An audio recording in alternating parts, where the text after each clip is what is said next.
বীর মুক্তিযোদ্ধা lieutenant colonel অবসরপ্রাপ্ত শরীফুল হক ডালিম রচিত স্বৈরাচারী আওয়ামী সরকার কর্তৃক নিষিদ্ধ ও ইতিহাসের অজানা অধ্যায় যা দেখেছি, যা বুঝেছি, যা করেছি থেকে আজ পাঠ করছি ৫৫তম পর্ব।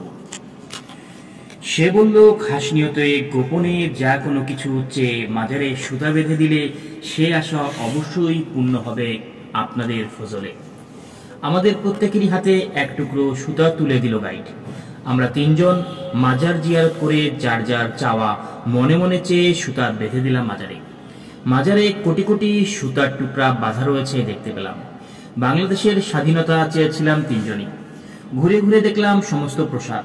তানসেন যেখানে বসে গান গেতেন, বাদশাহ ও বেগম যেখানে বসে সুন্দরী নরকতীদের গুটি বানিয়ে পাশা খেলতেন, যেখানে হাতির পায়ের নিচে পিষে মারা হতো দণ্ডপ্রাপ্ত আসামিদের ঘোড়াশালা, হাতিশালা, মজলিস, অন্দরমহল, খাসমহল, বাহিরমহল, পানির অভাবে এই প্রাসাদ পরিত্যাগ করেছিল আকবরের আমলে।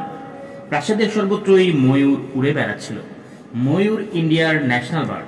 হেঁটে হেঁটে দেখছিলাম আর ভাবছিলাম, আজকের এই শান্ত নিঝুমপুরী সে কালে নিশ্চয়ই শান শওকত, জাঁকজমক, লোক লস্করে ভারে গমগম করত।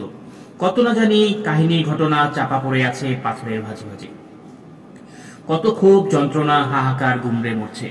প্রাসাদের অন্ধ চোরাগুলির বাঁকে বাঁকে গুম করে হত্যা করা হয়েছে অনেককে।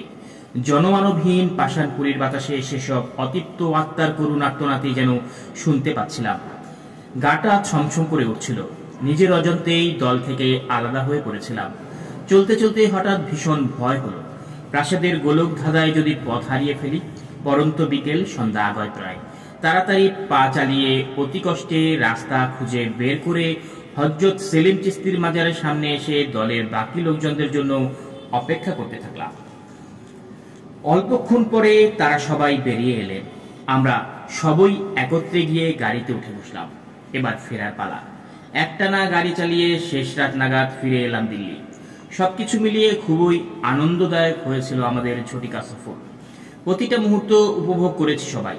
আগ্রা থেকে ফেরার দ্বিতীয় দিনের সকাল বেলা ঘুম থেকে উঠে নাস্তার টেবিলে ব্রিগেডিয়ার নারাসুকে দেখতে না পেয়ে বেড়াকে জিজ্ঞেস করলাম, সাব কিধার হ্যায়? সাবজি সুবহ সুবহ নাস্তা লেকে নিকল গিয়া। জবাব দিল বেয়ারা। কোথায় গেছেন তার জানার কথা নয়, জানলেও বলবে না ইন্টেলিজেন্সের লোক। নাস্তা সেরে লাউন্সে বসে গল্প করছিলাম। ব্রিগেডিয়ার ফিরে এসে আনন্দে ফেটে পড়লেন। বিষয়, হেয়ার ইউ আর, জলদি তৈরি হয়ে নাও। হাইকমান্ড থেকে নির্দেশ এসেছে। মুজিবনগর থেকে অস্থায়ী সরকারের প্রধানমন্ত্রী জনাব তাজউদ্দিন, পররাষ্ট্রমন্ত্রী জনাব মোস্তাফা আহমেদ এবং মুক্তি ফৌজের commander in chief colonel SDM Osmani এসেছে দিল্লিতে। আজকেই তাদের সাথে তোমাদের সাক্ষাৎ হবে। অত্যন্ত সুসংবাদ। এতদিন অসীম আগ্রহে আমাদের প্রতিটি মুহূর্তকে কেটেছে এই লগ্নের প্রতীক্ষায়। কি যে খুশি হলাম সবাই, তা ঠিক ভাষায় প্রকাশ করা সম্ভব নয়। ব্রিগেডিয়ার নারাসু আরো বলেন, মুজিবনগর থেকে আগত নেতৃবৃন্দ আমাদের ব্যাপারে যা কিছু সিদ্ধান্ত নেবেন, ভারতীয় সরকার সেই নির্দেশ অনুযায়ী পদক্ষেপ গ্রহণ করবেন। কখন যেতে হবে সেটা কখনোই ঠিক হয়নি। যে কোনো মুহূর্তে ডাক আসতে পারে। কাপড় পরে আবেগ বিহ্বল চিত্তে অপেক্ষা করতে লাগলাম। প্রতিটি মুহূর্তকে মনে হচ্ছিল যেন এক একটি যুগ। ঘড়ির কাঁটা এগিয়ে চলছে তার নিজস্ব গতিতে। একসময় দেয়াল ঘড়িতে 1টা বাজার সংকেত ঘোষিত হলো।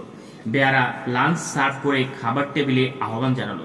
খাওয়ার তেমন কোনো আগ্রহ হচ্ছিল না, তবু ভদ্রতার খাতিরে টেবিলে গিয়ে বসলাম সকলের সাথে। খাওয়া সেরে সবেমাত্র লাউঞ্জে এসে বসেছি। একটি গাড়িতে এসে দাঁড়ালো পাট্টিকোতে। নেমে এলেন একজন অপরিচিত ভদ্রলোক, পরনের সার্ভিস। তিনি লাউঞ্জে ঢুকে ব্রিগেডিয়ার উঠে গিয়ে তার সাদর আহ্বান জানিয়ে আমাদের পরিচয় করিয়ে দিলেন। আমাদের পরিচয় তাকে দিলেন, অথচ তার পরিচয় চেপে গেলেন অতি কৌশলে। অবান্তর কৌতূহল প্রকাশ করা, against the rules of game, এই ঘটনাকে স্বাভাবিকভাবে গ্রহণ করে চুপ থাকলাম। ভদ্রলোক ব্রিগেডিয়ার নারাসুকে বললেন, লেটস গো। ব্রিগেডিয়ার আমাদের উদ্দেশ্য করে বললেন, ইটস টাইম, লেটস গো। সবাই বাইরে এলাম। গাড়ি বারান্দায়। ভদ্রলোকের গাড়িতে ড্রাইভার, ছাঙ্গা, পেছনে আরো 3জন লোক বসেছিল। আমরা 3জন ও ব্রিগেডিয়ার নারাসু আমাদের সাথে তাৎক্ষণিকভাবে ডিটেল দুটো গাড়ির একটিতে উঠে বসলেন। দুটো গাড়িতেই যাব আমরা। এই সেফ হাউসে আসার পর প্রথমবারের মতো আমাদের সাথে এসকর্ট হিসাবে দ্বিতীয় গাড়িটি বের হলো না। বুঝলাম ভদ্রলোকের গাড়ির লোকজনই আমাদের এসকর্ট। নিরাপত্তা ব্যবস্থা হিসাবে আমাদের এসকর্ট সঙ্গে নেওয়া হলো না। বেশ কিছু রাস্তা ঘুরে সামনের গাড়িটি একটা তুলনামূলক ফাঁকা রাস্তায় একটি পার্ক করা গাড়ির সামনে এসে থেমে গেল। আমাদের গাড়িটি থামলো সাথে সাথে। সামনের গাড়ির ভদ্রলোকের ইশারা অনুযায়ী আমরা চারজন আমাদের গাড়ি থেকে নেমে থামা গাড়িটায় গিয়ে বসলাম। ডাবল নিরাপত্তা ব্যবস্থা। গাড়িতে উঠে বসতেই আগের গাড়িটা আবার চলতে শুরু করলো। আমরা সেটাতে অনুসরণ করে চললাম। নিখুঁত প্ল্যানিং। মিনিট 15 পরে উঁচু দেয়াল ঘেরা একটা দ্বিতল আধুনিক প্যাটার্নের বাংলোয় লোহার গেটের সামনে এসে থামলো গাড়ি দুটো। লুকিং উইন্ডো দিয়ে মুখ বের করে দেখলো প্রহরী। গেট খুলে গেল। আমাদের গাড়ি দুটো গিয়ে থামলো পোর্চের দিকে। সামনের গাড়ির ভদ্রলোক আমাদের একটা বসার ঘরে নিয়ে বসালেন এবং ভেতরে চলে গেলেন। কিছুক্ষণ পর আমাদের তিনজনকে নিয়ে উপরে উঠে একটি ভেজানো দরজা মৃদু টোকা দিলেন। ভেতর থেকে কেউ সাড়া দিল।